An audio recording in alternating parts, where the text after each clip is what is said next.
আসসালামু আলাইকুম। এখন হচ্ছে আমরা তপন স্যারের পঞ্চম চ্যাপ্টারটা সলভ করব, অনুশীলনী কাজ, ক্ষমতা ও শক্তি। ঠিক আছে, বেশি কথা না বাড়িয়ে শুরু করি। কোনো বস্তুর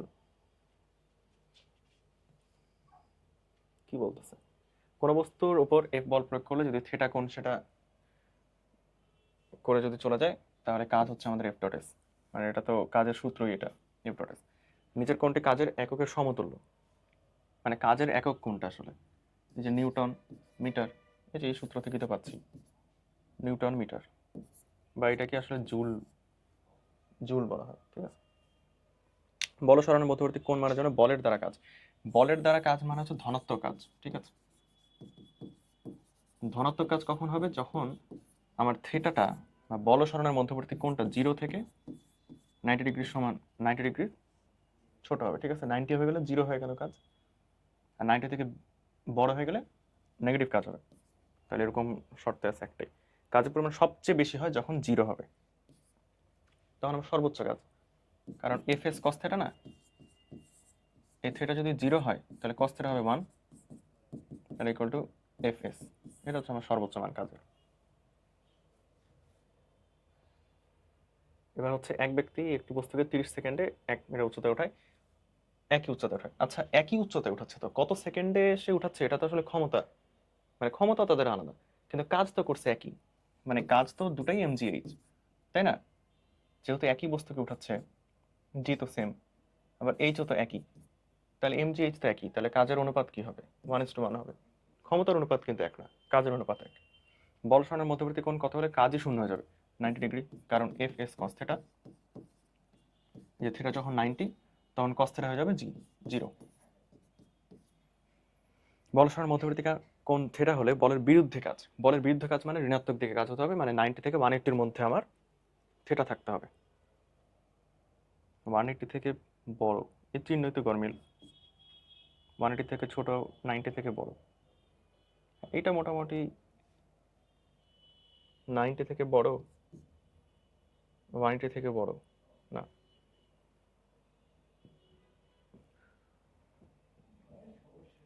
180 থেকে ছোট। আমার থিটা হইতে হবে 90-র চেয়ে বড়, কারণ 90 সমান হলে তো ঋণাত্মক কাজ হলো না, ওটা তো আসলে শূন্য কাজ, তাহলে 90-র থেকে বড় হতে হবে।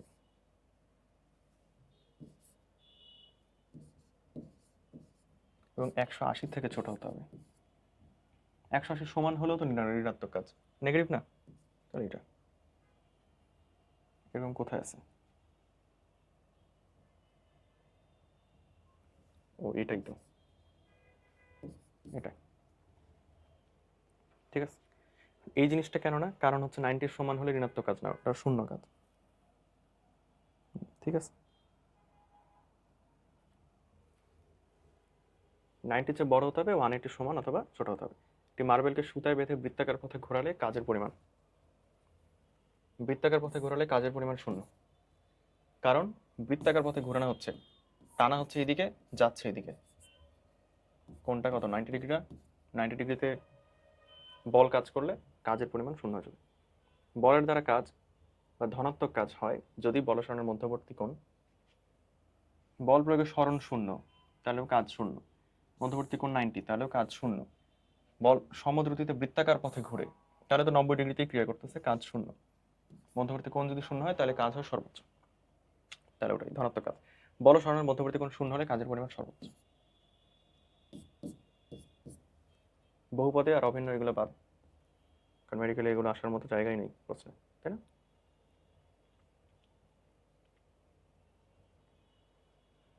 ঠিক আছে, 10 নিউটন বল প্রয়োগে একটি গাড়িকে 100 মিটার সরাতে কত কাজ করতে হবে? বল সরণের মধ্যবর্তী কোণ 60 ডিগ্রি, এফ এস কস 60 ডিগ্রি। ঠিক আছে, এফ হচ্ছে 10, 100, কস 60 ডিগ্রি মানে হাফ, তাহলে 5, 100, 500 জুল। বানানটা দেখছো?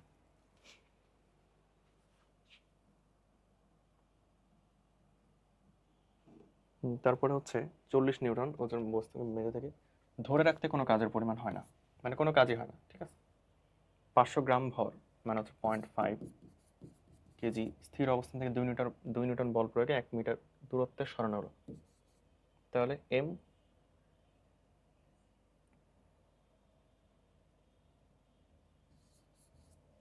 জি এইচ বা এস, তাই না? এখানে যদি এস দেওয়া আছে, এম কত 0.5 গুণ 9.8 গুণ 1, মানে 9.8কে অর্ধেক করলে আসে 4.9, ঠিক আছে না?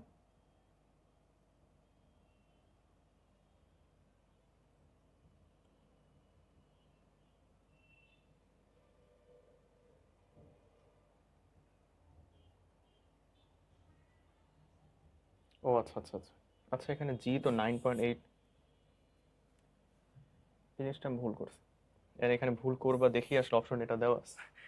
এখানে যে বলটা দেওয়া, এখানে তো আমি খেয়ালই করিনি। এটা মানে কি এফ এস, বল গুণ সরণ 2। যদি উপরে উঠানো হইতো তখন আমি আসলে অভিকর্ষ ত্বরণের ইয়াটা চিন্তা করতাম, বাট সেটা তো না। একটি কণার উপর এফ এটা বল প্রয়োগ করলে কণাটির সরণ হয়, বল কর্তৃক সম্পাদিত কাজ কত হবে? কাজ হচ্ছে বল সরণের ডট গুণ এফ ডট এস।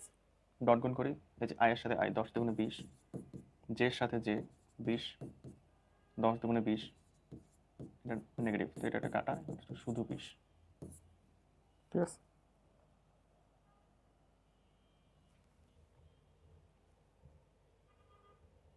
বিশ কেজি মিটারকে জুলে প্রকাশ করতে হবে, কেজি মিটার, কেজি মিটার এটা হচ্ছে কাজের অভিকর্ষ একক, তাই না? তাহলে এইটাকে আমার 9.8 দিয়ে গুণ দিতে হবে যদি আমি জুলে প্রকাশ করতে পারি, করতে চাই আর কি। কারণ এটা তো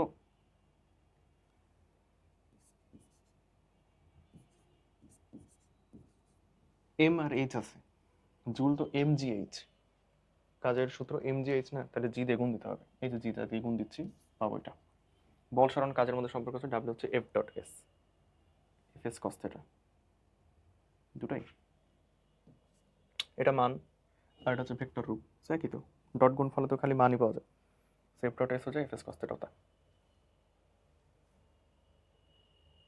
একটি কণা এইরকম এইরকম,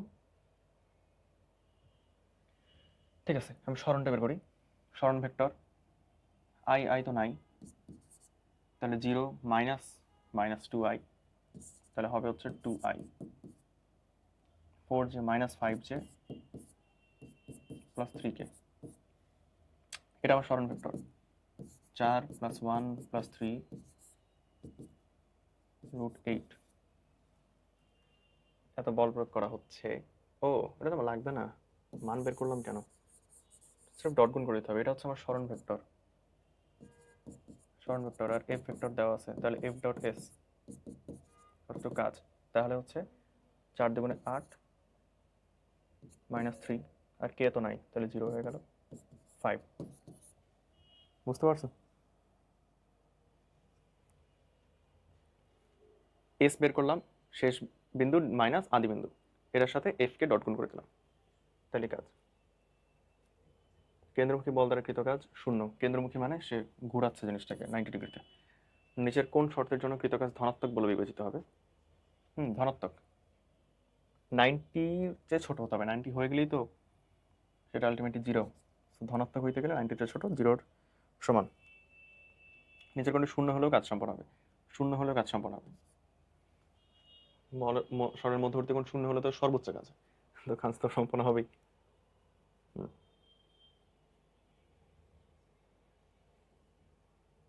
কোন স্প্রিং এর মুক্ত প্রান্তের একক সরণ ঘটালে স্প্রিংটি সরণের বিপরীত দিকে যে বল প্রয়োগ করে, বিপরীত দিকে যে বল প্রয়োগ করে, এটা হচ্ছে তার স্প্রিং ধ্রুবক আসলে, যে একক সরণ ঘটাইতে হবে।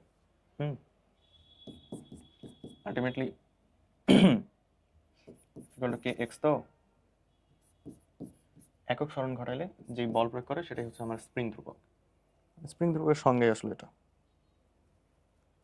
এটা আসলে তোমরা মনে রাখতে পারো, এখানে আসলে এফ দিয়ে প্রকাশ করছে, বাট এটাই উত্তর, কারণ এখানে এক্স আই থেকে এক্স এফ পর্যন্ত আমার বলকে ডিফারেন্সিয়েট করলে, ইন্টিগ্রেশন করলে, তাহলে আমি কাজ পাবো, ঠিক আছে, পরিবর্তনশীল কাজের ক্ষেত্রে। এখানে আসলে আই এফ এর যে কি লিখতে যায় না, এটা এক্স আই এক্স এফ হইলে জিনিসটা হয়তো আসলে 25 নিউটন 10 মিনিট বৃদ্ধি করা হলো, স্প্রিং ধ্রুবক এফ বাই এক্স। F/x, তাই না? 25/10 সেন্টিমিটার মানে হচ্ছে 0.1 metre, 0.1 250 newton per metre, newton per metre. ঠিক আছে,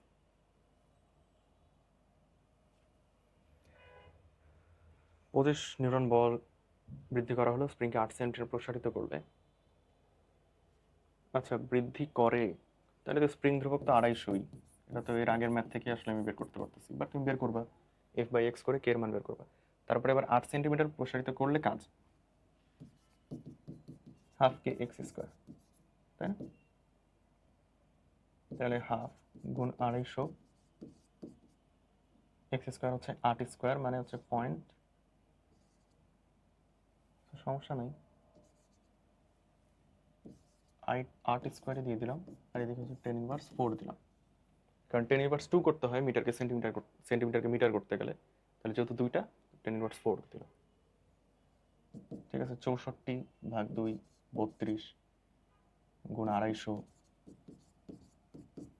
গুণ 10^4, এখন করতে হবে আর কি।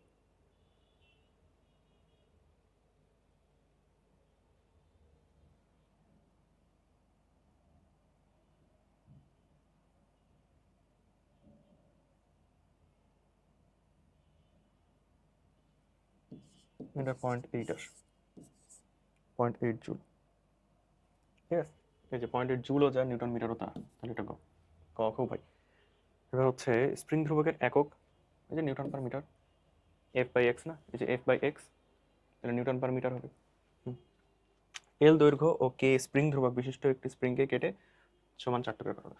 যত টুকরা করা হয় আসলে তত গুণ হয়। ঠিক আছে, স্প্রিং যত ছোট হবে তার স্প্রিং ধ্রুবক তত বেড়ে যায়, মানে তত গুণ বেড়ে যায়।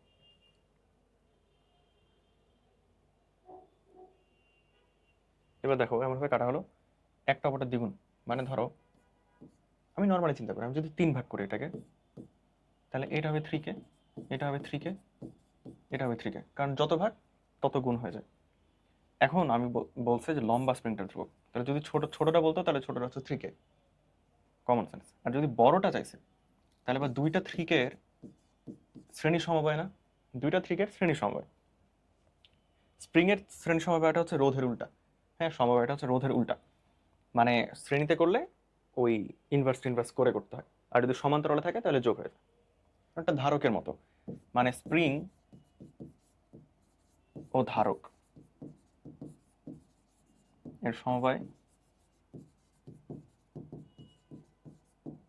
সূত্র একই, মানে সেটা হচ্ছে রোধের উল্টা।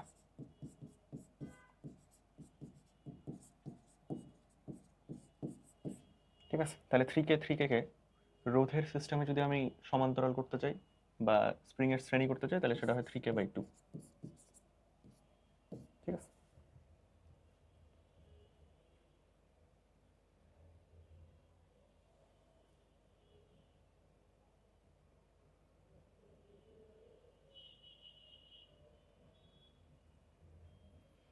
আচ্ছা দেখো তো, এখানে ওই এম এর গতিশক্তিটাই আসলে ধাক্কা লেগে স্প্রিংটিকে সংকুচিত করতেছে না, তাহলে half M V square equals to half K x square না। এই যে এম এর তো গতিশক্তিটাই তো আসলে স্প্রিংকে লেগে সংকুচিত করে দিল, তাই না? হাফ হাফ কেটে গেল, তাহলে আলটিমেটলি এখানে আমি রুট কি চাচ্ছে, স্প্রিংটি কতটুকু সংকুচিত হবে, মানে এক্স চাচ্ছে তো, আর x equals to m V square by k এর রুট, তাহলে এম বাই কে এর রুট দিয়ে ভি, মানে ভিটা বাইরে আর কি, যেহেতু এটা। ঠিক আছে, বল ধ্রুবকের মাত্রা, এবার বল ধ্রুবকের মাত্রা কি, বল ধ্রুবক F/x, এফ মানে হচ্ছে KG metre per second square, metre metre metre কেটে গেল, কেজি পার সেকেন্ড স্কোয়ার, যে M10/2, তাই না?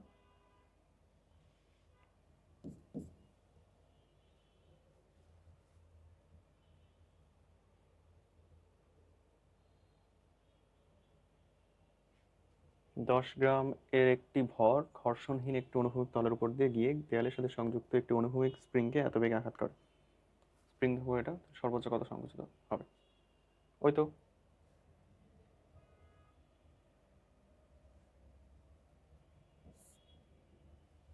তার একটা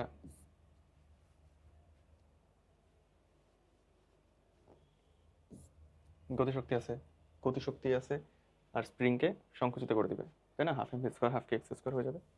করে দেখিও, এগুলো আসবে না। গতিশক্তির মাত্রা মানে হচ্ছে কাজের একক, কাজের মাত্রা যেটা, কাজ মানে কি এফএস, তাহলে নিউটন মিটার, নিউটন মানে হচ্ছে KG, metre per second square গুণ মিটার মানে হচ্ছে KG metre square per second square, M L square per T square. ঠিক আছে, কাজের বললে ওটাই কিন্তু সেম হতো। এবার এখানে কি বলছে, গতিশক্তি ও ভরবেগের মধ্যে সম্পর্ক, এই জিনিসটা মনে রাখতে হবে যে ইকে হচ্ছে পি স্কোয়ার বাই 2m। চাইলে তুমি বের করতে পারবা, এই যে E K half M V square, তাই না? এখানে আমি লিখতে পারবো যে M square V square divided by 2, উপর একটা এম দিয়ে গুণ দিছি, নিচে একটা এম দিয়ে ভাগ দিব। এইটা মানে কি পি স্কোয়ার, পি এখানে ভরবেগ, এম ভি মানে ভরবেগ, পি স্কোয়ার বাই 2m। ঠিক আছে, আর এই সূত্রটা আলাদা করে মনে রাখতে হবে, ম্যাথ আসে এই সূত্র দিয়ে। ইউনিক ইউনিক সূত্রগুলোতে ম্যাথ আসে, যেমন এই যে ইকে হচ্ছে পি স্কোয়ার বাই 2m, তারপর পি হচ্ছে এফ ভি, ওখানে পি হচ্ছে পাওয়ার আর কি। গুলির বেগ দ্বিগুণ করা হলে গতিশক্তি হয়ে যাবে 4 গুণ, তো বাচ্চাদের ম্যাথ। সমায়তনের একটি লৌহ গোলক, এই যে সেম জিনিস, ঠিক আছে। ভরবেগ সমান, তাহলে দেখো তো E K equals to P square by 2m না? এটা যদি সমান হয় বা ধ্রুবক হয় তাহলে ইকে ব্যস্তানুপাতিক এম না? যার ভর কম তার গতিশক্তি বেশি। টেনিস বলার তো ভর কম, স্বাভাবিক, তাহলে তার গতিশক্তি হবে বেশি। 50 কেজি ভরের একটি বস্তু, ভরবেগ এত, গতিশক্তি কত? ওই তো সেম সূত্র, গতিশক্তি P square by 2m। E square মানে হচ্ছে 50 স্কোয়ার, 50 গুণ 50 লিখলাম, কাটাকাটি করবো তাই, 2 গুণ 50 25।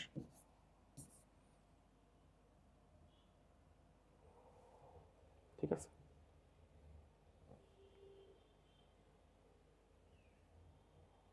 একটি কণার ভরবেগ পি, কণাটির গতিশক্তি দ্বিগুণ করা হলে নতুন ভরবেগ কত?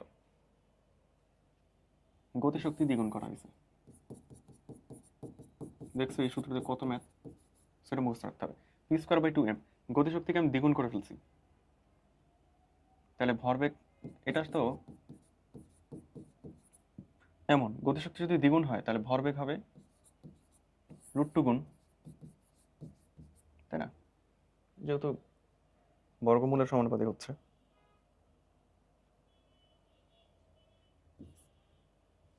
নিম্নের বস্তু সময়ের মধ্যে কোনটির গতিশক্তি বেশি? এই দেখো, এটা কত, 16, 4 4 16, হাফ এম ভি স্কোয়ার না, 16 MV, এটার সাথে একটা হাফ, এটা কত, 3 থেকে 9, 9 দুগুণে 18 MV, সাথে একটা হাফ, বাকি দুটো তো আগেই বাদ, কারণ বেগ যত বেশি হবে ততই তো ভালো। এখানে বেগ বেশি হবে ভালো না, কারণ ভরটা কম, সো হিসাব করতে হবে হাফ এম ভি স্কোয়ার যেটা বেশি হবে সেটাই। নিচের কোনটি শক্তির একক নয়? শক্তির একক, শক্তি তো জুল, মানে নিউটন মিটার, মানে হচ্ছে কিলোওয়াট আওয়ারও তো তাই, কিলোওয়াট আওয়ারও কিন্তু তাই। ঠিক আছে, ওয়াট সেকেন্ডও তো তাই।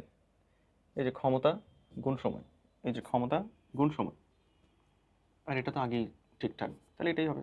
এটা তো ভরবেগের একক, কেজি মিটার পার সেকেন্ড ভরবেগের একক না?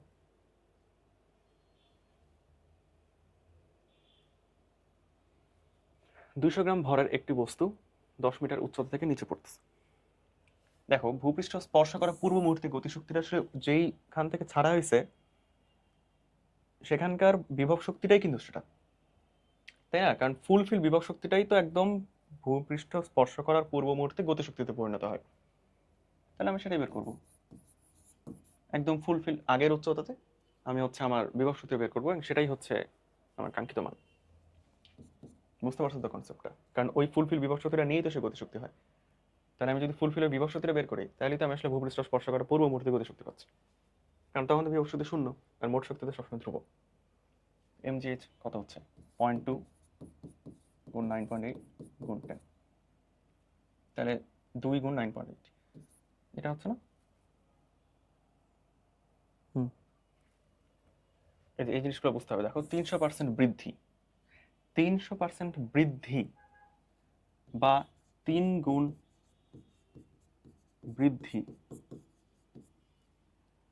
একই কথা। 300% বৃদ্ধি বা 3 গুণ বৃদ্ধি বা 4 গুণ করা, এই ভাষাগুলো বুঝতে হবে। কারণ 1 গুণ তো আগেই ছিল, তার সাথে আরো 3 গুণ বৃদ্ধি, তাহলে এখন হয়েছে কত গুণ? 4 গুণ। 4 গুণ করা, বা 4 গুণ করা মানে হচ্ছে 400% করা, 400% করা, ঠিক আছে? তো এই সবগুলা কথা কিন্তু একই জিনিস মিন করে, একই জিনিস মিন করে। আবার আমি একটা মজার জিনিস বলি, ধর একটা জিনিসকে 50% করা হয়েছে, এটা মানে হচ্ছে তাকে অর্ধেকে নামানো হয়েছে, তাকে অর্ধেকে নামানো হয়েছে। আবার একটা জিনিসকে 50% বৃদ্ধি করা হয়েছে, তাহলে তাকে অর্ধেক করা হয়নি, তার 1 গুণ ছিল, তার সাথে তার 1 গুণের 50% অ্যাড করা হয়েছে, মানে এখন করা হয়েছে তাকে 3/2 গুণ। বুঝতে পারছো? মানে 1 প্লাস হাফ। জিনিসটা বুঝতে পারছো তো? এখন আমরা এই কনসেপ্ট ইউজ করে জিনিসটা করে ফেলবো। দেখো, গতিশক্তি 300% বৃদ্ধি মানে গতিশক্তি 4 গুণ হয়েছে, জিনিসটা বুঝাইছি। গতিশক্তি 4 গুণ হলো, গতিশক্তি 4 গুণ হওয়া মানে আমরা এর আগেই দেখলাম, গতিশক্তি যদি 4 গুণ হয় তাহলে ভরবেগ হবে 2 গুণ, কারণ বর্গমূল করতে হবে। এটা যদি 4 গুণ হয় তাহলে এটা তো 2p স্কোয়ার, তাই না? তাহলে ভরবেগ হবে আমার 2 গুণ। ভরবেগ 2 গুণ মানে কি? ভরবেগ 200% করব, এটা মানে হচ্ছে 100% বৃদ্ধি করব। সূত্রে সবসময় কত গুণ হচ্ছে এটা হিসাব করি আমরা, হ্যাঁ।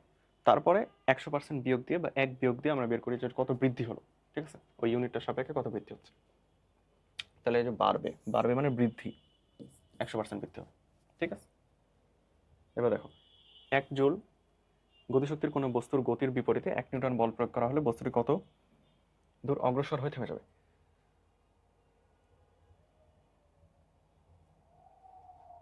একই ব্যাপার আসলে, যে সূত্রটা সেটাই তো, 1 গুণ 1 = 1, তাহলে 1 মিটারে থেমে যাবে। মানে কাজ হচ্ছে এফএস না, এফ গুণ এস, তাহলে এফ তো দেওয়াই আছে, কাজও দেওয়া আছে, বা গতিশক্তি দেওয়া আছে, তাহলে আলটিমেটলি এস তুমি বের করতেই পারবা। মানে একটা জিনিসকে তুমি যতটুকু নিয়ে যে কাজটা তুমি করতেছো, সেই জিনিসটাকে থামানোর জন্য তো একই কাজ করতে। কোশ্চেনটাকে জাস্ট একটু ঘুরাই দিস, বলতে দেওয়া যাবে না। একটি বস্তু রৈখিক ভরবেগ 50% বৃদ্ধি করে, এই যে 50% বৃদ্ধি মানে 3/2 করা হয়েছে, তাহলে গতিশক্তি বৃদ্ধি হবে কত? করবা, নিজে করবা, আমি কিন্তু বুঝাই দিচ্ছি। যত পাবা সেখান থেকে কিন্তু আবার 100% বিয়োগ দিতে হবে, বলে দিলাম। ভূমির সাথে 30 ডিগ্রি কোণে আনত একটি 5 মিটার দীর্ঘ ঢালু পথে যে গতিশক্তি প্রাপ্ত হবে। আচ্ছা, জিনিসটা তো এরকম, তাই তো? আনত 5 মিটার, এটা হচ্ছে 5 মিটার। যে গতিশক্তি প্রাপ্ত হবে মানে কি? সর্বোচ্চ উচ্চতাতে যেই বিভব শক্তি ছিল সেটাই তো আলটিমেটলি আমার গতিশক্তিতে রূপান্তরিত হবে। তাহলে সর্বোচ্চ উচ্চতার বিভব শক্তিটা বের করবো আমি এই পয়েন্টে। এটা কত? 5 sin 30 ডিগ্রি না? তাহলে mgh, m কত? 100 গ্রাম, 0.1, g কত? h কত? 5 গুণ sin 30 ডিগ্রি মানে হাফ। এখন যেটা আসে আসলে, ঠিক আছে, 0.5 গুণ 4.9, 4.9 এর অর্ধেক।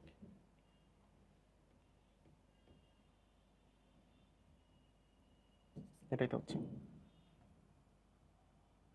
ঠিক আছে না? 2 কেজি ভরের একটি বস্তুর ভরবেগ 2 KG metre per second, 2 KG metre per second হলে গতিশক্তি কত হবে বলো? হুম, ভর দেওয়া, এম দেওয়া, পি দেওয়া, তাহলে ই p²/2m। শেষ। বল ও শক্তির, লিখেই দিই,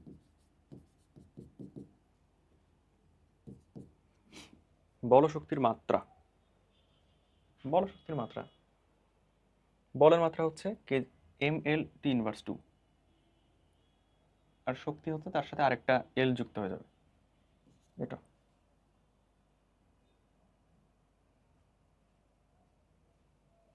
বইয়ে ভুল করে এটা দিছে, সো এটা তোমরা মার্ক করে রাখলা। হুম, এটা তোমরা মার্ক করে রাখবো যে বইয়ে ভুল দেওয়া। একটি বস্তুর ভরবেগ দ্বিগুণ করা হলে গতিশক্তি, ওই যে সেম কে হচ্ছে p²/2m, ভরবেগ যদি দ্বিগুণ করা হয় তাহলে গতিশক্তি 4 গুণ হয়ে যাবে, কারণ p² সাথে। ঠিক আছে। একটি রাইফেলের গুলি একটি তক্তা ভেদ করতে পারে যদি গুলির বেগ 4 গুণ করা হয়, 4 গুণ করা হয় তাহলে আমার গতিশক্তি হয়ে যাবে 16 গুণ, কারণ হাফ এম p² না, বর্গের সমানুপাতিক বেগ যদি 4 গুণ হয় গতিশক্তি হবে 16 গুণ, তাহলে আমার 16টা তক্তা ভেদ করতে পারবে। 20 কেজি ভরের কণার বেগ এত, এর গতিশক্তি কত?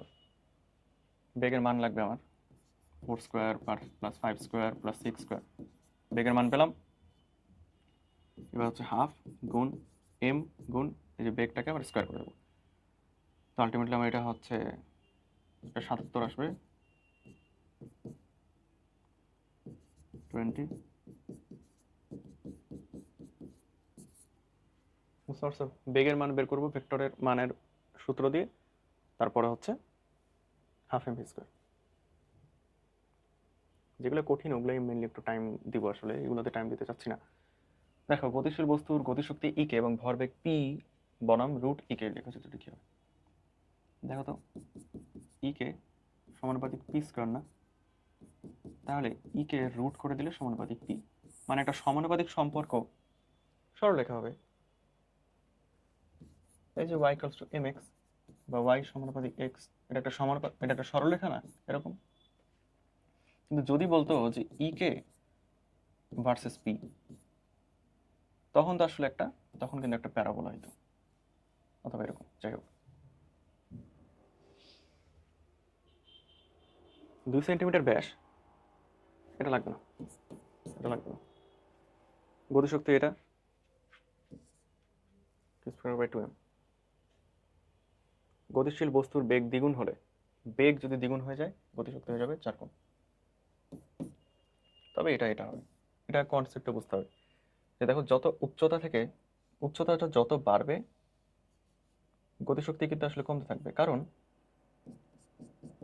ইপি তো সমানুপাতিক এইচ, এমজি এইচ না, এমজি এইচ, তাহলে এমজি যদি কনস্ট্যান্ট হয় তাহলে ইপি সমানুপাতিক এইচ, ইপি সমানুপাতিক হারে বাড়বে আর ইকে সমানুপাতিক হারে কমবে।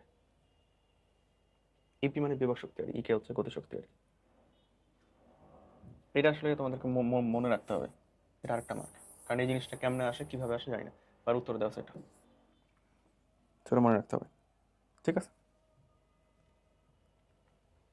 ভারী বস্তুর ভর হালকা বস্তুর ভরের দ্বিগুণ, হালকা ভারী বস্তু দুটোর গতিশক্তির অনুপাত হবে সেম, ইকে ইকুয়ালস টু p²/2m।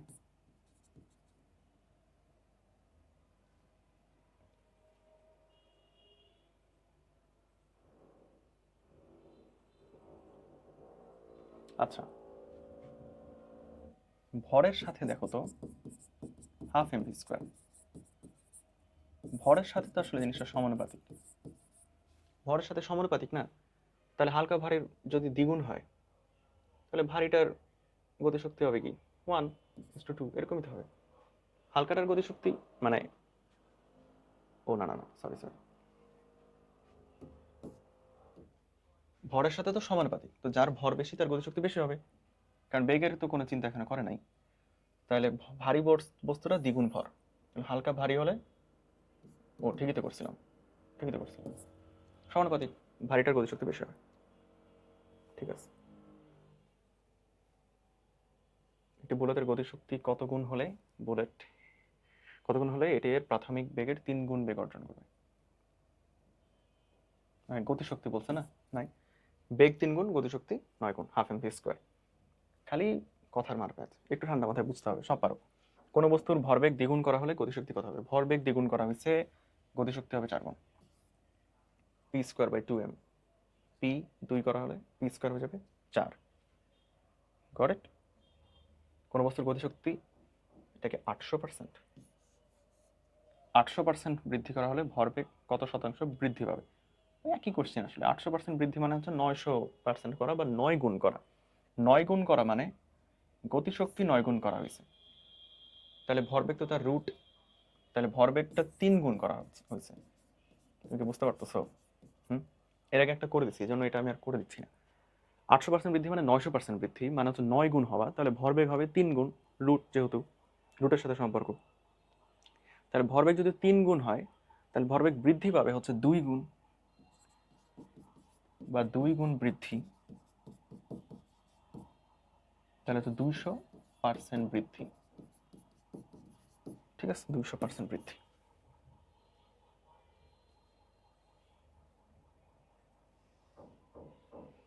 হ্যাঁ, 1 সেন্টিমিটার পুরুত্বের ও 200 গ্রাম ভরের মিটার স্কেলকে অনুভূমিক অবস্থা থেকে খাড়া করলে বিভব শক্তি।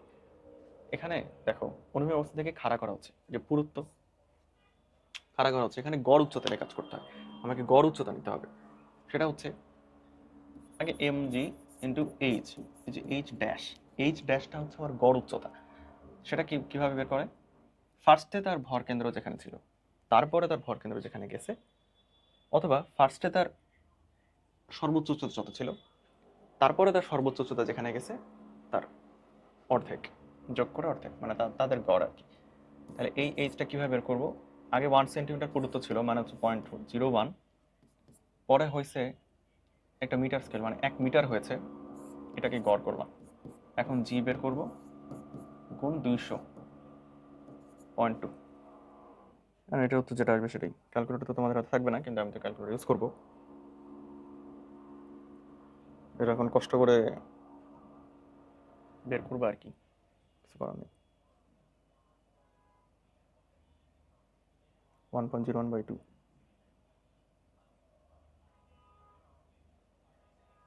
এটা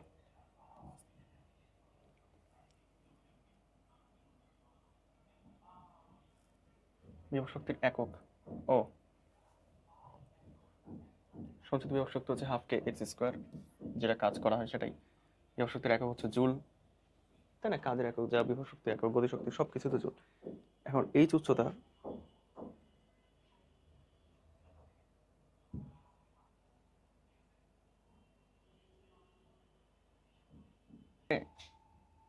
দেখো শর্টকাট আসলে আসে কোথা থেকে? M G X M G H, এখানে এক্স ধরবো আমরা, নিচ থেকে যে উচ্চতাটা নিব এটা এক্স, আর এই পুরোটা হচ্ছে এইচ, তাহলে এই বাকি অংশটা হচ্ছে এইচ মাইনাস এক্স, মানে উপর থেকে যতটুকু পড়ছে। আমার গতি শক্তির ক্ষেত্রে তো উপর থেকে পড়ার নেই, আর বিভব শক্তির ক্ষেত্রে নিচ থেকে উঠাটা নেই, তাহলে নিচ থেকে ওঠাটা হচ্ছে এক্স, আর উপর থেকে পড়াটা হচ্ছে এইচ মাইনাস এক্স।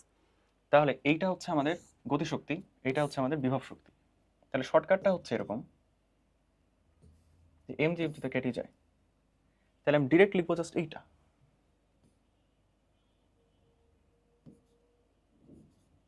আরে দেখ ডিরেক্ট আমি লিখবো এটা x equal to H minus x. X হচ্ছে বিভব শক্তি, নিচ থেকে যাবে, এইচ মাইনাস এক্স হচ্ছে গতিশক্তি। এইবার আমরা জাস্ট একটা সহগ বসাই দিব, যে প্রশ্ন অনুযায়ী কত উচ্চতায় এর গতিশক্তি বিভব শক্তির দ্বিগুণ হবে। বিভব শক্তি তো এইটা, তাহলে বিভব শক্তির দ্বিগুণ হবে। বুঝতে পারছি মানে শর্টকাটটা? এক্স হচ্ছে আমাদের বিভব শক্তি, যেটা নিচ থেকে আমরা কাউন্ট করব, এইচ মাইনাস এক্স গতিশক্তি উপর থেকে কাউন্ট করব। এবার সহগ বসাবো কোশ্চেন অনুযায়ী, বিভব শক্তির দ্বিগুণ, বিভব শক্তির দ্বিগুণ, তাহলে এটাই হচ্ছে আমাদের। এখন এখান থেকে আমরা এক্স বের করবো ভূমি থেকে, কারণ এক্স তো ভূমি থেকেই, তাই না? তখন আমরা এক্স বের করবো, এই যে 3x ইকুয়ালস টু এইচ, তাই না? এক্স কে দিকে নিয়ে আসলাম, তাহলে এক্স হচ্ছে h/3। বুঝতে পারছো শর্টকাটটা? এই শর্টকাট দিয়ে কিন্তু মোটামুটি এই টাইপের সব ম্যাথ করে ফেলা যাবে। ঠিক আছে, এই টাইপের সব ম্যাথ করা যাবে।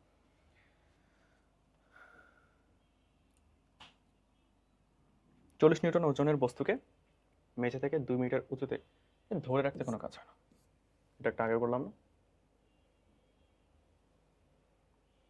2 নিউটন পার মিটার স্প্রিং ধ্রুবকের একটি আদর্শ স্প্রিং এর দৈর্ঘ্য সাম্যাবস্থা থেকে 0.1 মিটার বৃদ্ধি করলে স্প্রিং এর বিভব শক্তি কত বৃদ্ধি পাবে? আচ্ছা, স্প্রিং এর বিভব শক্তি কত বৃদ্ধি পাবে মানে তারপর কৃত কাজ কত হচ্ছে, তাই না? তাহলে হাফ কে x square, half into 2 into x square, 0.1 এর স্কোয়ার, এটা তো কাটা, তাহলে 0.1 স্কোয়ার কোনটা? 0.01 না? এটা আমরা বাদ দিব। এটি বস্তুকে নির্দিষ্ট উচ্চতা থেকে ফেলে দেওয়া হলো, ভূমি হতে ওই তো সেম জিনিস, তাহলে শর্টকাটটা আরেকবার অ্যাপ্লাই করি, তাহলে তোমরা বুঝতে পারবা, ঠিক আছে? এন্ড এরপরে ওই ম্যাথ আমি আর করে দেবো না।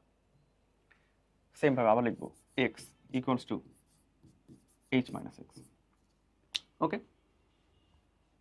এটা হচ্ছে বিভব শক্তি, এটা হচ্ছে গতিশক্তি। এবার কি বলছে, গতিশক্তি বিভব শক্তির 4 গুণ, তাহলে এই যে বিভব শক্তির 4 গুণ, ঠিক আছে, সমীকরণ শেষ। এবার কি বলছে, ভূমি হতে 5 মিটার উচ্চতায়, ভূমি হতে মানে এক্স এর ভ্যালু এবার দিয়ে দিছে আমাকে, তাহলে 4 5 20 ইকুয়ালস টু এইচ মাইনাস 5, তাহলে equals to 25 equals to H. তাহলে কত উচ্চতা থেকে ফেলা হয়েছিল, আমরা ওইটা এইচটাই তো কত উচ্চতা থেকে ফেলা হয়েছে, এটা হচ্ছে 25। ঠিক আছে, শর্টকাট বুঝতে পারছি না? তাহলে নেক্সট নেক্সট এরকম কোনো ম্যাথ আসলে আমরা করবো না। এই দেখো 80 মিটার থেকে ফেলা হয়েছে, 20% শক্তি হারাই ফেলছে, মানে বাকি থাকলো 80%, এত হচ্ছে অবশিষ্ট থাকলো, তাহলে উঠবে কত, 80-র 80% উঠবে। কারণ 80-র 80% মানে কি, কারণ বাকি তো আছে অতটুকুই না, 100% যদি বাকি থাকতো তাহলে 80 উঠতো, যেহেতু 80-র 80% অবশিষ্ট, তাহলে 80-এর 80% উঠবে, 64। 30 মিটার উচ্চতা থেকে বিনা বাধায় পড়তে দিলে ওই তো সেম জিনিস, ওর শর্টকাট খাড়াই করে করে ফেলবা, নইলে ম্যাথ করতে গেলে টাইম লাগবে। শর্টকাট, 10 মিটার উপর হতে 10 কেজি ভরের একটি মুক্তভাবে পড়ন্ত বস্তুর মাটি থেকে 5 মিটার উপরে মোট শক্তি।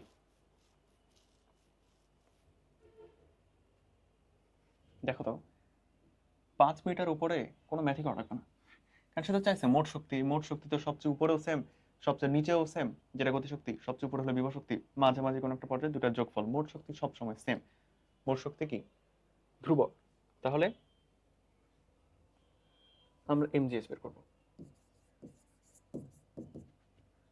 10 গুণ 9.8 গুণ 10, এই যে 980।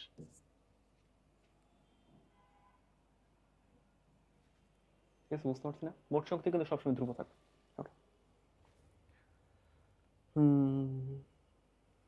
পানি মেঘে পরিণত হতে কৃতকাজ। আচ্ছা, পানি তো পানি, এম জি এইচ, এই এম কে আমরা রো ভি লিখতে পারবো, ভি কে আবার এ এল লিখতে পারবো, তাই না? তাহলে এম জি এইচ ও কারেক্ট, যে রো ভি জি এইচ ও কারেক্ট, আবার এল রো জি এইচ ও কারেক্ট, তাহলে সবগুলোই হবে।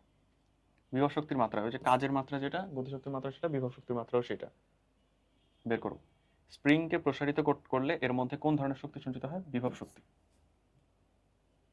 ন্যাচারাল কোনো একটা স্টেট থেকে যখন আমরা ডিফর্ম করে নেব, বা যে এই পেনটা নিচে থাকতে চায় তাকে উপরে উঠে রাখছি, বিভব শক্তির সঙ্গে সঞ্চিত হয়েছে। স্প্রিং সে সংকুচিত থাকতে চায়, তাকে প্রসারিত করে রাখছি, বিভব শক্তির সঙ্গে বিভব শক্তি সেখানে সঞ্চিত হয়েছে, ঠিক আছে? হ্যাঁ,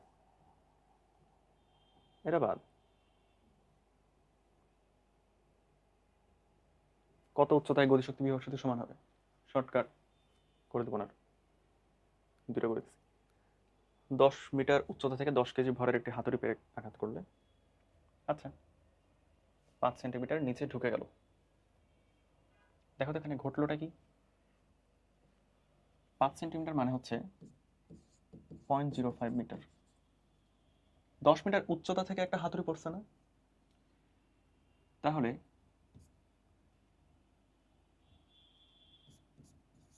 FS equals to MG H plus x, এই এস মানে হচ্ছে এক্স। কি লিখলাম আসলে বলো তো, এফ মাটির গড় বাধাদানকারী বল, এক্স যতটুকু চলে গেল মাটির মধ্যে, হ্যাঁ, মানে মাটির গড় বাধাদানকারী বল আমি বের করতে যাচ্ছি, তাহলে মাটির মধ্যে যতটুকু ঢুকে গেল সেটা হচ্ছে এস, আর গড় বাধাদানকারী বল মানে এফ, সেটা হচ্ছে কাজ। এখানে এই কাজটা পেলো কোথা থেকে এসে, এই যে হাতুড়ি যে 10 মিটার উপর থেকে আসতেছে সেটাই হচ্ছে তার কাজ, তাহলে সেই যে আসতেছে এটা হচ্ছে এটা।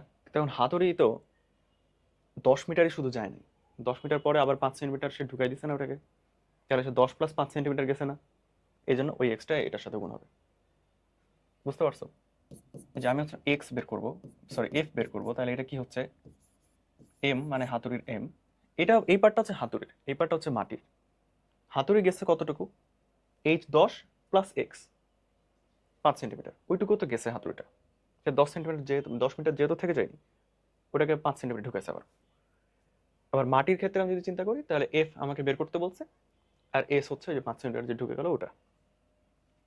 তাহলে আমার সূত্রটা হচ্ছে এরকম, তাহলে H plus X divided by X. কত আসতেছে এখন করতে হবে, 10 × 9.8 গুণ এই যে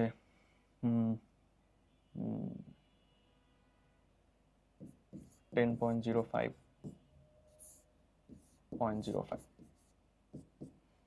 এটা মোটামুটি এখন করতে হবে, কত আসে আর কি দেখি। 10 × 9.8 গুণ 10.05 ডিভাইডেড বাই 0.05।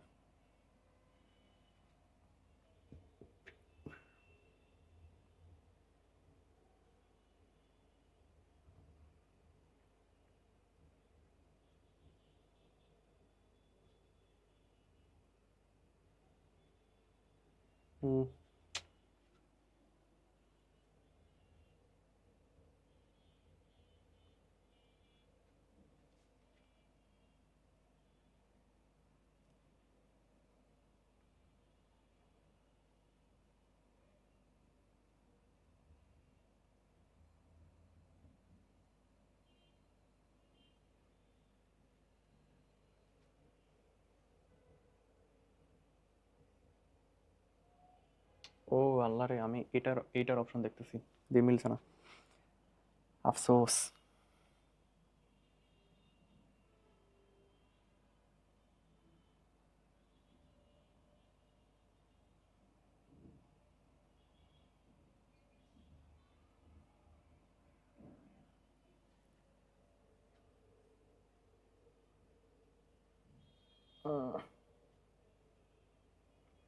স্টিল মিলতেছে না।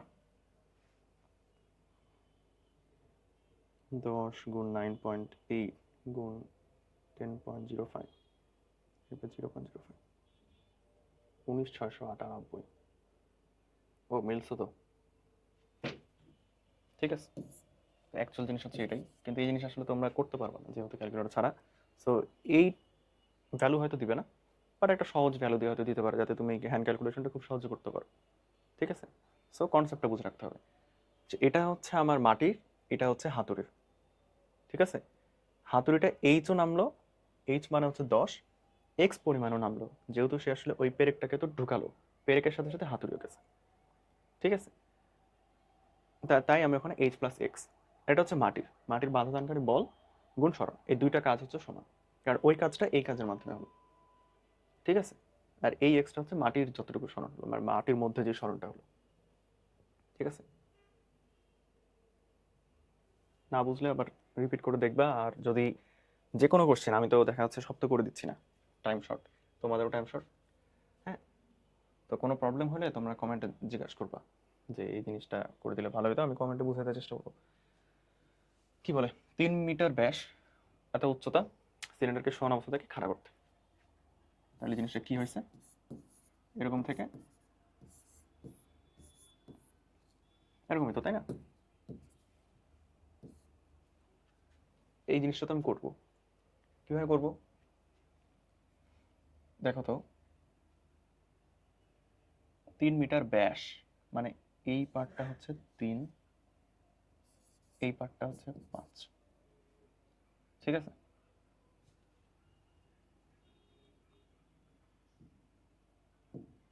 ভরকেন্দ্র যখন এইখানে তখন 3/2, যখন এইখানে তখন 5/2, জিনিসটা বুঝতে পারছো? এবার ভর কেন্দ্রের সরণ বের করবো আমি। ভর কেন্দ্রের সরণ মানে হচ্ছে 5/2 মাইনাস 3/2, ঠিক আছে। ভর কেন্দ্রের সরণ বের করবো, কত হচ্ছে 1, 2/2 মানে 1, তাহলে 1 মিটার হচ্ছে আমার এইচ, তাহলে mgh। ওরে, এ তো সিলিন্ডারের ভরই দেয়নি। যাই হোক, ভর কেন্দ্র ওই জিনিসটা তো বুঝতে পারছো, তাই না? যদি ভর দিত তাহলে আমরা এটা বের করতে পারতাম, সেটা বাদ, এটা আমরা মার্ক করে রাখি।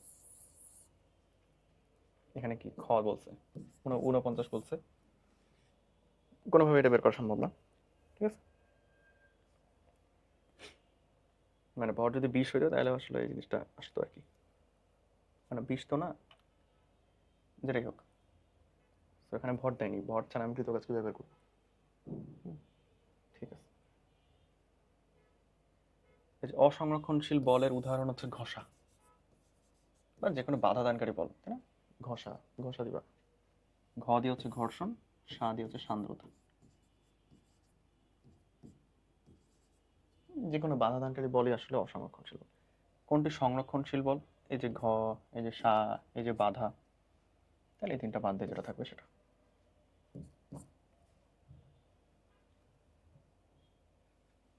দেখো কি বলে, কোন নীতি ব্যবহার করে বস্তুর ভরকে শক্তিতে রূপান্তর করা যায়? এই যে আইনস্টাইনের আপেক্ষিক তত্ত্ব না, সূত্রটা কি বলো তো?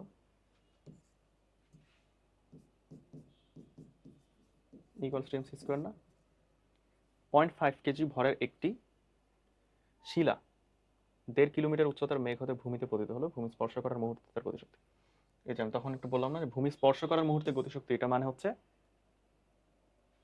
একদম টপ মোস্ট পয়েন্টে তার বিভব শক্তিটা। তাহলে আমি সেটাই বের করবো, গতিশক্তি বের করতে টাফ, অনেকগুলো সূত্র খাটাইতে হবে, সো আমি এত ঝামেলা করবো কেন? টপ মোস্ট পয়েন্টে আমার হচ্ছে বিভব শক্তিটাই ভূমি স্পর্শ করার মোমেন্টে গতিশক্তি। তাহলে এটা কি হচ্ছে আমার? mgh। ঠিক আছে, এই যে 0.5, 9.8, জি হচ্ছে 1.5 কিলোমিটার বা 1500 মিটার। ঠিক আছে না? এখন দেখো, এখন এটা আসলে যত হয় আর কি, 1500 গুণ, আমি আসলে এগুলো ক্যালকুলেটর করতেছি, তোমরা আসলে মানে হাতে করবা যাতে আসলে প্র্যাকটিস হয়। মানে এটা কেমনে করবা বলো? 0.5 এর সাথে এটা কি 4.9 হয়ে যাবে না?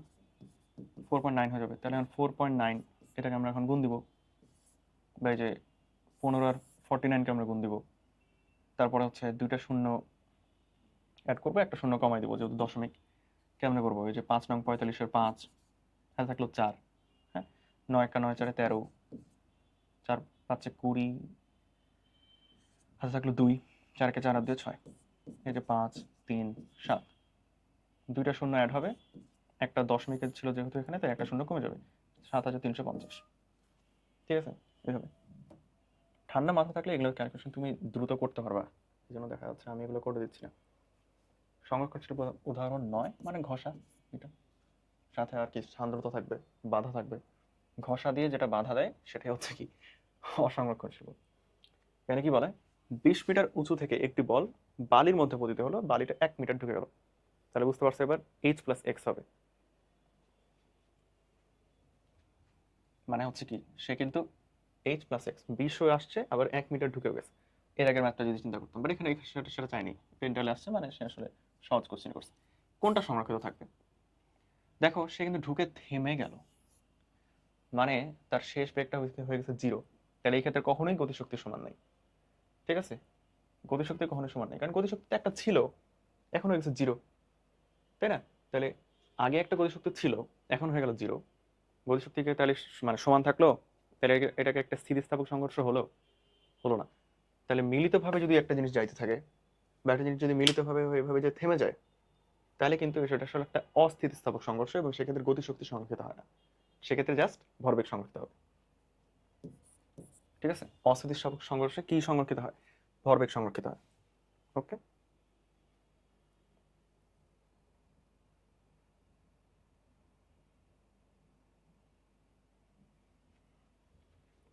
অসংরক্ষণশীল বলের ক্রিয়ায়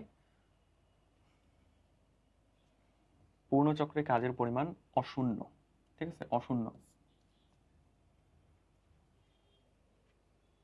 কারণ কি, তুমি এই দিকে গেলা একটা ঘর্ষণ কাজ করলো, এই দিকে গেলা একটা ঘর্ষণ কাজ করলো, তাহলে দুইটা যোগফল কি 0 হলো কখনো? না। বাট সংরক্ষণশীল বল যেমন অভিকর্ষ, তুমি উপরে গেলা বিভব শক্তি বাড়লো, নিচে গেলে বিভব শক্তি কমলো, তাহলে একটা পূর্ণ চক্রে তাহলে তোমার কৃতকাজটা হয়ে গেছে 0। ঠিক আছে, তাহলে এটা হতো যদি সংরক্ষণশীল বল হতো। অসংরক্ষণশীল বলের ক্ষেত্রে পূর্ণচক্রে কৃতকাজের মান শূন্য না। এখন কৃতকাজ বস্তুর গতিপথের উপর নির্ভরশীল নয়। অবশ্যই নির্ভরশীল, কারণ তুমি যেই পথে যাবা সেই পথের ঘর্ষণের উপর তোমার ঘর্ষণ নির্ভর করতেছে। এবার অভিকর্ষ, তুমি এইভাবে ঘুরায় এখানে আসো বা এইভাবে ডিরেক্ট এখানে আসো, দুটোই সেম, তাহলে ওটা গতিপথের উপর নির্ভরশীল না।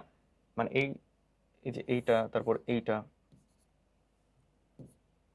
তারপর সম্পাদিত কাজ পুনরুদ্ধার করা সম্ভব। এই যে অভিকর্ষ, তুমি গেলা নিচে নামলা, পুনরুদ্ধার করতে পারলা, কিন্তু ঘর্ষণ কোনোভাবে পুনরুদ্ধার করতে পারবে না। তুমি যে পথে গেলে আবার যদি সেই পথেই ব্যাক করো, আবার ঘর্ষণ তো তার উল্টা দিকে কাজ করছে। সো ঘর্ষণ অলওয়েজ লস, তুমি এই কাজটাকে আর পুনরুদ্ধার করতে পারবে না। এই তিনটাই বৈশিষ্ট্য হচ্ছে তোমার সংরক্ষণশীল বলের ক্ষেত্রে।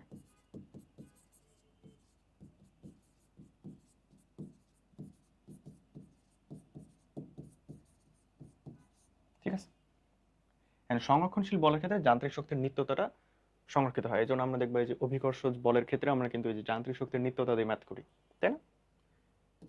অসংরক্ষণশীল সেটা সংরক্ষিত হয় না। এখানে চাইছে অসংরক্ষণশীল বলের ক্ষেত্রে সেটা সংরক্ষিত হয় না। সংরক্ষিত হতো যদি সেটা সংরক্ষণশীল বল হতো। এই সংরক্ষণশীল বলটা আমরা আরো একটা চ্যাপ্টার পড়ছি, বলতো কোন চ্যাপ্টারে? ভেক্টরে পড়ছি, তাই না? ভেক্টরে আমরা কখন একটা বলকে সংরক্ষণশীল বল বলি, এন্ড কখন একটা বলকে আমরা অসংরক্ষণশীল বল বলি? চিন্তা করো, পারলে জানাই ওটা, যে কখন আমরা সংরক্ষণশীল বল বলি। কাজ শক্তি ক্ষমতা চ্যাপ্টারে তো একভাবে বলতেছি, ভেক্টর চ্যাপ্টার আমরা আরেকভাবে বলতাম সংরক্ষণশীল বল। কোন জিনিসটা কি হইলে সংরক্ষণশীল বল হবে? হ্যাঁ, ভেক্টর অনুযায়ী। এটা কমেন্ট করবা।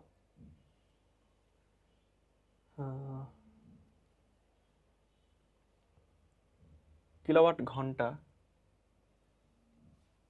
আচ্ছা, কাজ, শক্তি, শক্তি সব তো একক সেম, তাহলে ক্ষমতা নিচের কোনটি ক্ষমতার একক নয়? জুল পার সেকেন্ড হচ্ছে ক্ষমতার একক, অশ্ব ক্ষমতা হর্স পাওয়ার মানে ক্ষমতার একক, এটা মানে হচ্ছে 746 ওয়াট। আর ওয়াট তো ক্ষমতার এককই, জুল, আর ওয়াট মানে হচ্ছে জুল পার সেকেন্ড। ঠিক আছে, জুল হচ্ছে কাজের একক বা শক্তির একক, ওয়াটের সাথে অশ্ব ক্ষমতা এটা,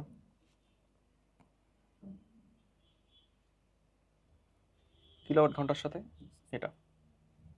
হুম, কিভাবে মনে রাখবা দেখো, 1 joule per second equals to 1 watt. এখন ওয়াটকে কিলোওয়াট করতে হয়েছে, তাহলে আমার এখানে 1000 হয়ে গেল 1 কিলোওয়াট। এবার সেকেন্ডটাকে, ও জুল পার সেকেন্ড, তো এই সেকেন্ডকে আমি ওইদিকে নিয়ে যাবো, সেকেন্ড, এই যে সেকেন্ড। এবার সেকেন্ডকে আবার করতে হবে, 3600 দিয়ে গুণ দিতে হবে না, 3600 সেকেন্ডে। তাহলে এখানে কি হবে, 3600 গুণ 1000 ইকুয়ালস টু 1 কিলোওয়াট আওয়ার। এটা গুণ দিলে যেটা হয়। ঠিক আছে, জাস্ট দেখালাম যে কেমনে আসে, যদি পরীক্ষার হলে যদি মাথা গুলায় যায় তাহলে তোমরা যদি বের করতে পারো আর কি। 1000 দিয়ে গুণ দিবা, তারপর সেকেন্ডটাকে আবার করতে 3600 দিয়ে গুণ দিবা, শেষ। পাম্পের সাহায্যে একটি ছাদে পানির ট্যাঙ্কে 100 সেকেন্ড সময়ে 1000 কেজি পানি ওঠানো যায়। ট্যাঙ্কের পানির গড় উচ্চতা 20 মিটার হলে। তো দেখো এবার কিন্তু গড় উচ্চতাই বলে দিছে। সো আমার আসলে আর কি ভর কেন্দ্রের সরণ বের করতে খুব একটা হ্যাসেল নিতে হবে না, সেটা মেডিকেল আসার মতো। গড় উচ্চতাই বলেছে তোমার, ভেরি গুড। তাহলে এখন mgh বাই টি, এই যে m 1000 গুণ 9.8 গুণ টি কোথায়, 20, টি হচ্ছে 100। ঠিক আছে, যেটা আসবে সেটাই। যেহেতু এই যে কিলোওয়াটে চাইছে না, সো 1000 দিয়ে আমি আরো আবার ভাগ দিয়ে দিলাম, সো 1000 কেটে গেল। এখন এই যে 20 গুণ 9.8 মানে হচ্ছে কত, 196 ডিভাইডেড বাই 100, 1.96। ঠিক আছে, ঠিক আছে। দেখো প্রদত্ত শক্তি ই ইন, কার্যকর শক্তি এখানে ইউ দিছে, আমরা ই আউট দিয়েও লিখে থাকি। তাহলে ওই অপচয় হয়েছে, অপচয় নিয়ে তো আমার কাজ নেই। এই কার্যকর শক্তি মানেই তো আসলে ই ইন মাইনাস অপচয় ইকুয়ালস টু কার্যকর শক্তি। এই এখানে যেভাবে লিখছে আর কি সেই অনুযায়ী যদি লিখে, এখন আমার তো দরকার এই কার্যকর শক্তিটা নেই, ই আউটপুট বা কার্যকর শক্তি ডিভাইডেড বাই ই ইনপুট গুণ 100%, এটাই হচ্ছে আমার কর্মদক্ষতা বা ইটা। কই আছে এটা, তাই না? ঠিক আছে, ঠিক আছে। তারপর 100 কেজি ভরের একটি বস্তুকে ক্রেনের সাহায্যে, ওই তো ক্ষমতার আরেকটা সূত্র, F V. F V, F হচ্ছে এখানে এমজি, ভি হচ্ছে 10 সেন্টিমিটার পার সেকেন্ডে, তো বসাবো না, বসাবো মিটার পার সেকেন্ডে। তো এই যে ভি মিটার পার সেকেন্ডে বসাবো, এটা এম হচ্ছে এটা, আর জি তো জি করে ফেলবা, দেখবা যেটা আসবে ওটাই। তবে সূত্রটা মনে রাখতে হবে, P equals to F V. Okay, 15 watt ক্ষমতা বলতে কি বোঝাচ্ছে? 15 ওয়াট ক্ষমতা মানে হচ্ছে 15 জুল/সেকেন্ড, মানে 1 সেকেন্ডে 15 জুল কাজ করে। এটা 1 সেকেন্ডে সে 15 জুল কাজ করে।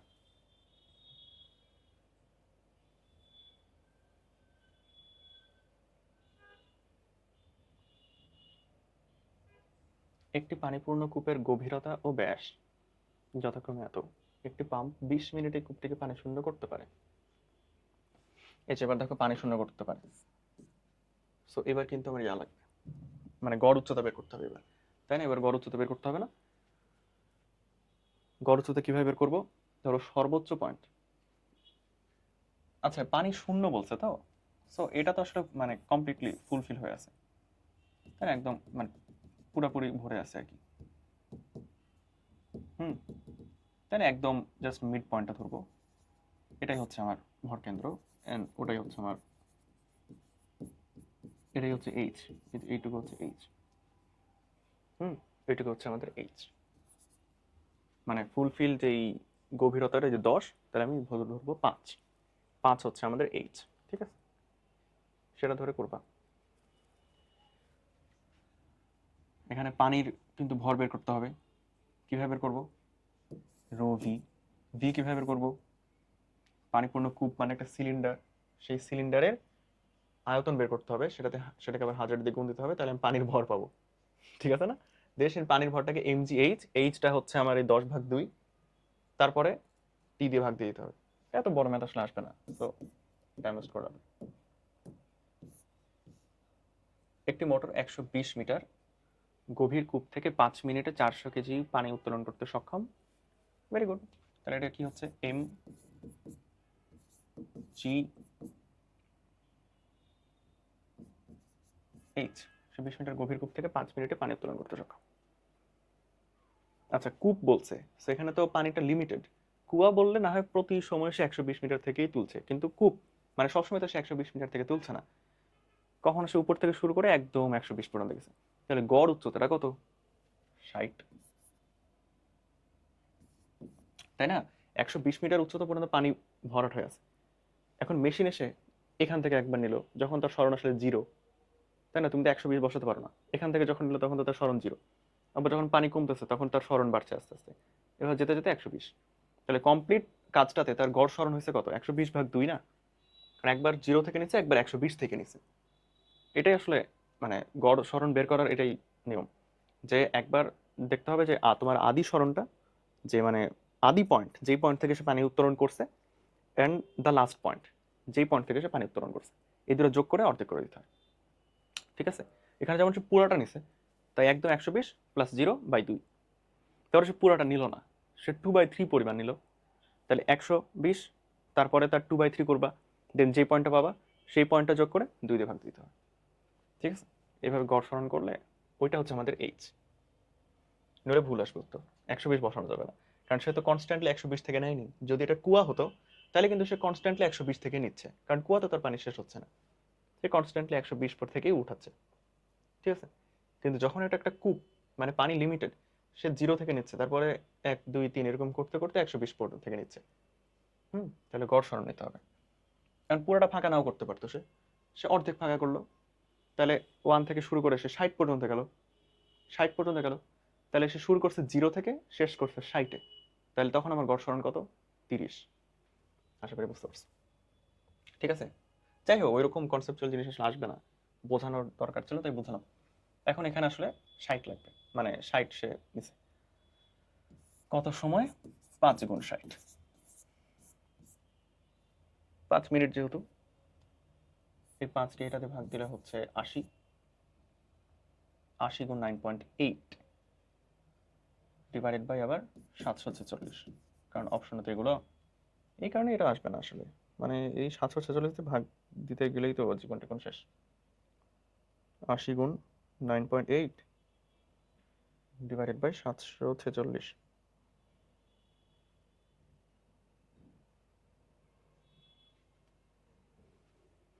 উত্তরও মিলে না।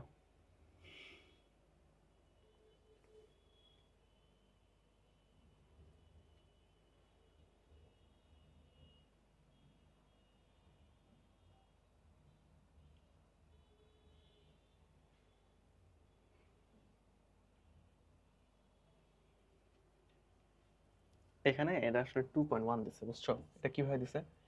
এটা কূপকে কুয়া ধরছে। আচ্ছা, কূপ মানে কি কুয়া?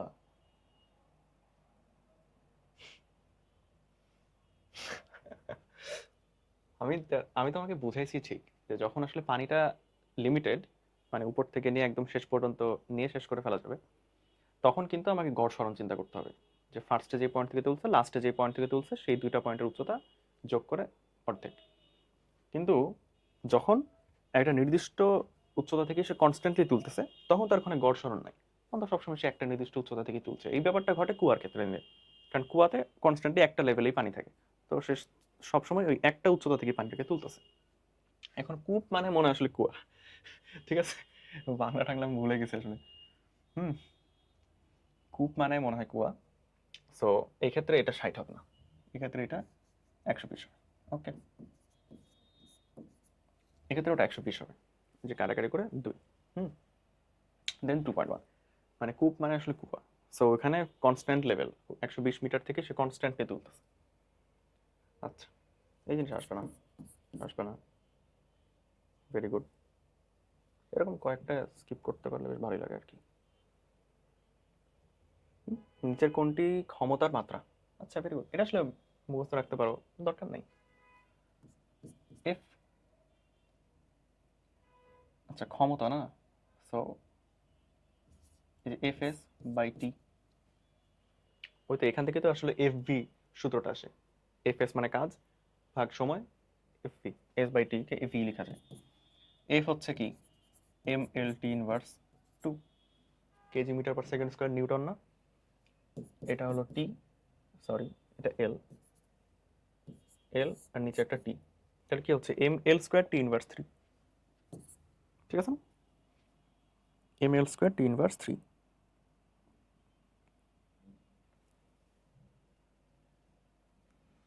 চলো আর 2 পেজ আছে। একটি কুয়া থেকে, যে কুয়া বলছে দেখছো, এক্ষেত্রে হচ্ছে সে একটা কনস্ট্যান্ট লেভেল থেকেই তুলে যাচ্ছে, সেখানে এইচ হচ্ছে 50। হুম। এটা আসলে করা যায়, চাইলেই করা যায়। এই যে 70% কার্যকর। হ্যাঁ, তুমি ফার্স্টে এখানে যে ক্ষমতাটা বের করবে না এমজিএইচ দিয়ে, ওখানে তো এইচ তো 50 কনস্ট্যান্ট, কারণ সে কুয়া থেকে তুলছে, একটা নির্দিষ্ট লেভেল থেকেই সে তুলে যাচ্ছে। তো এখানে এমজিএইচ তুমি বের করবা, সেই এমজিএইচটা তো তার কার্যকর ক্ষমতা, কার্যকর ক্ষমতা না? কিন্তু একটা মেশিন তো 100% এফিসিয়েন্ট না, সে তো মানে তার মানে প্রয়োগকৃত ক্ষমতা সে কমপ্লিটলি এক্সার্ট করতে পারবে না। হুম। আউটপুট দিতে পারবে না। তাহলে তুমি এখান থেকে এটা যে ই আউটপুট পেলা, ঠিক আছে? এখন সেটা 70% কার্যকর, মানে এই জিনিসটা আসলে ই ইনের 70%, বুঝছো না? তুমি ই আউটটা বের করলা, যে কতটুকু সে উঠাতে পারছে, তার ক্ষমতা তুমি বের করলা, যে কতটুকু ক্ষমতা আমি দেখতে পাচ্ছি, সেটা ই ইনের 70% বলে গেছে। তাহলে তার অশ্ব ক্ষমতা কত, মানে তার ই ইন মানে তার মেশিনে কত ক্ষমতা অ্যাকচুয়ালি লেখা থাকবে, যত লেখা থাকবে তার 70% আমি দেখতে পাচ্ছি, সেটাই বলে দিচ্ছে। হ্যাঁ, তাহলে ই আউট হচ্ছে ই ইন এর 70%, দেন সেখান থেকে ই ইন বের করে দেবো। মানে এই ভ্যালু তোমাকে দিবে না, মানে যদি সহজ ভ্যালু দেয় আর কি। জলবিদ্যুৎ কেন্দ্রের বাঁধের গভীরতা, ওরে বাবা রে বাবা, বাদ দাও সব।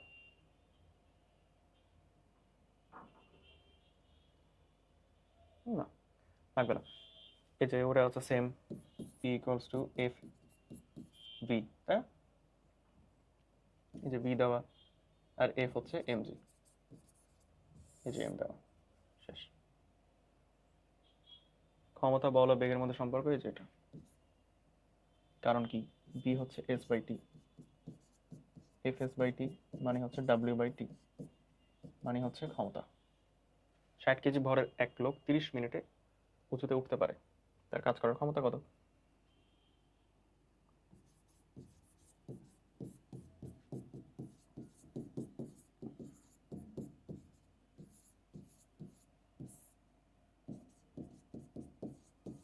বুঝতে পারছো না? এম জি এইচ বাই টি, ক্ষমতা মানে এম জি এইচ বাই টি। তাহলে এই যে এম জি এইচ বাই টি, এটা কাটাকাটি গেল, এটা এখানে কাটাকাটি গেল, 20 গুণ 9.8 মানে হচ্ছে 196। হুম। একই জিনিস না, এই যে এফ ভি এম জি, তারপরে এই যে ভি দিয়ে গুণ দিয়ে দিলেই তো শেষ। 20 ওয়াট ক্ষমতা মানে হচ্ছে 20 জুল পার সেকেন্ড। 1 সেকেন্ডে 20 জুল, 1 সেকেন্ডে 20 জুল। ঠিক আছে, চলো এই তো আর 1.5 খান পেজ আছে শেষের পথে। নিচের জোড়াগুলোর মধ্যে কোনটির মাত্রা একই? এই যে কাজ শক্তি, তাই না? ক্ষমতা তো কাজের মানে একটা সেকেন্ড ইনভার্স গুণ দিতে হবে কাজের সাথে, সেগুলো তো বাদ, এটাও বাদ। এই ভ্যালু মানে মেডিকেলে আসার মতন না, ঠিক আছে, মানে মেডিকেলে আসার মতন না। কুয়া থেকে 30 মিনিট, পাম্পের কর্মদক্ষতা এটা একই জিনিস না। এই যে কুয়া বলছে, সো কনস্ট্যান্ট ওই লেভেল থেকে উঠবে। পানি তুলতে 5 কিলোওয়াটের একটি পাম্প ব্যবহার করা হলো। এখানে ভাষা বুঝতে হবে যে এই 5 কিলোওয়াটটা আসলে আমার ই ইন, মানে তোমাকে লিখা আছে ওখানে 5 কিলোওয়াট, যেটা 5 কিলোওয়াটের একটা পাম্প। পাম্পের কর্মদক্ষতা 90%, মানে তোমাকে আগেই 5-এ 90% নিয়ে নিতে হবে, আগেই 5-এ 90% নিয়ে নিতে হবে, ঠিক আছে? হুইচ ইজ, ওখানে 50 লিখছি, ভুল করে আছে, যাই হোক 5-এ 90% নিয়ে নিতে হবে 4.5।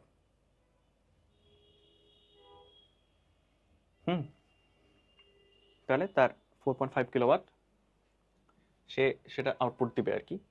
তাহলে কত লিটার পানি তুলতে পারবে, ঠিক আছে? আর কি এইটাই। এখন ওই যে আয়তন নিয়ে কাজ করতে হবে, রোভি নিয়ে কাজ করতে হবে, অনেক ঝামেলা, সো এটা আসবে না, স্কিপ দাও। এই যে এরকম ভ্যালুগুলো দেখেই মনে হচ্ছে আসবে না, আসলেই আসবে না, ঠিক আছে, বিশ্বাস রাখতে পারো, এগুলো আসবে না। সো টেনশন নেওয়ার দরকার নেই, এত এত কি এগুলোকে করায় জীবনে দেখছো আসতে? কোশ্চেন কিন্তু অ্যানালাইসিস করতে হবে, মেডিকেলে কোশ্চেন অ্যানালাইসিস করতে হবে। হুম, এই জন্য তোমরা যেটা করতে পারো, প্রশ্ন ব্যাংক ওই ঢালাওভাবে আসলে সলভ না করে তোমরা যদি পারো তাহলে মেডিকেলে প্রশ্নে এক্সাম দিতে পারো, মানে যদি কালেক্ট করতে পারো আর কি কোনোভাবে, তাহলে প্রশ্নে এক্সাম দিতে পারো, দিয়ে ওই একবার এক্সাম দিলে দেখা যাচ্ছে তোমার তখন পুরো প্রশ্ন ব্যাংক মুখস্থ হয়ে যাবে, এরকম করতে পারো। আর প্রশ্ন একবার মাথায় থাকলে তুমি আসলে বুঝতে পারবে যে কোন জিনিসটা আমার বাদ দেওয়া উচিত, কোন জিনিসটা গুরুত্ব দেওয়া উচিত, ঠিক আছে? এই নারিকেল গাছ থেকে নারিকেল ফেলতেছে, কি অযথা কোশ্চেন, মানে ভালো কোশ্চেন, মজার কোশ্চেন অবশ্যই, বাট মেডিকেলের জন্য অযথা। এম ভর বস্তুকে ভি বেগে উপরে ওঠানো হচ্ছে, ও এমজিভি এফ ভি না।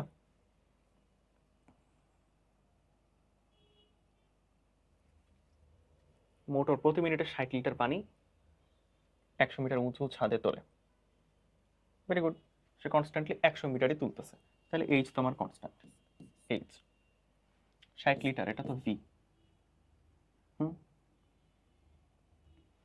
তাহলে এবার কর্মদক্ষতা দিয়ে দিছে, ক্ষমতা কত?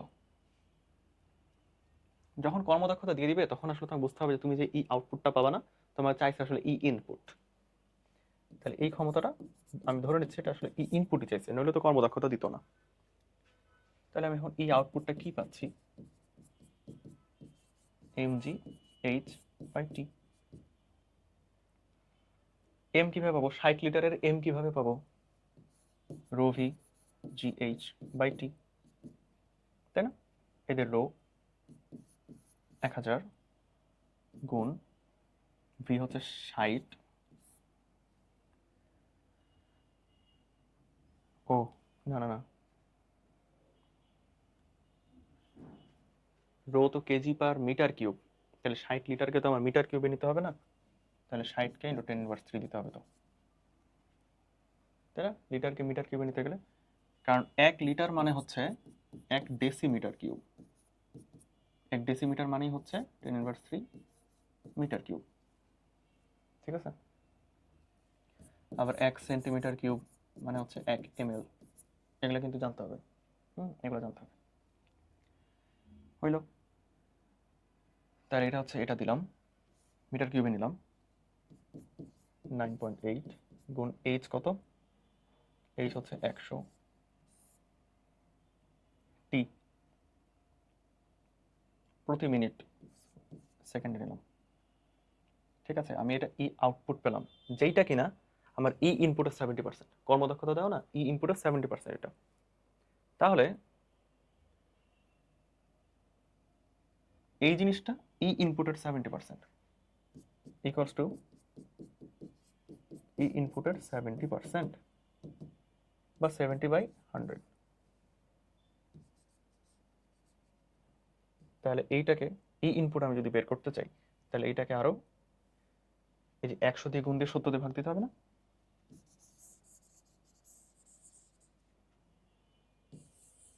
তাহলে ই আউট ই ইনপুট যদি আমি বের করতে চাই,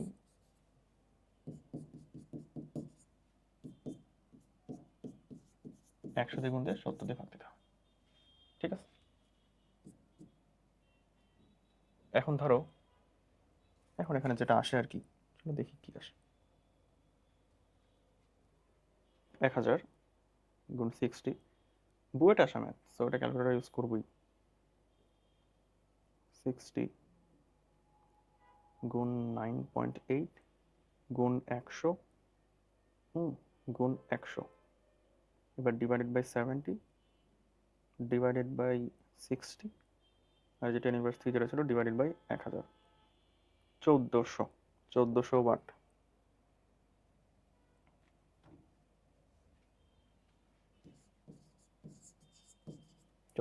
এই যে মিলে গেছে। ঠিক আছে, কনসেপ্টটা তো বুঝতে পারছো তাই না? এখন এরকম কঠিন কঠিন ভ্যালু তো তোমাকে দিবে না, যদি দেয় তাহলে সহজ একটা ভ্যালু দিবে। চলো, ও শেষ। ঠিক আছে, তাহলে এই চ্যাপ্টার মোটামুটি সহজ ছিল তাই না? কিছু শর্টকাট দেখাইছি, কিছু করে দিছি, আবার কিছু স্কিপ করছি। যেগুলো স্কিপ করছে ওগুলো তোমরা স্কিপ করতে পারো, সমস্যা নেই। হুম, মানে সব তো আসলে তোমাকে পারতে হবে না, and সব তোমাকে করতে হবে না, কারণ মেডিকেলে খুব সহজ সহজ এমসিকিউ আসে। বিশেষ করে ফিজিক্সটা আসলে মানে জাস্ট কনসেপ্টের উপরে আসে আসলে। হ্যাঁ, তুমি যদি কনসেপ্ট জানো তাহলে তুমি সবাই পারবে, আর বেশিরভাগ থিওরিটিক্যাল কোশ্চেন আসে তো, সো খুব একটা চিন্তা করার দরকার নেই। এগুলোই ফলো করতে থাকো, ইনশাল্লাহ সব কমন চলে আসবে। আসসালামু আলাইকুম।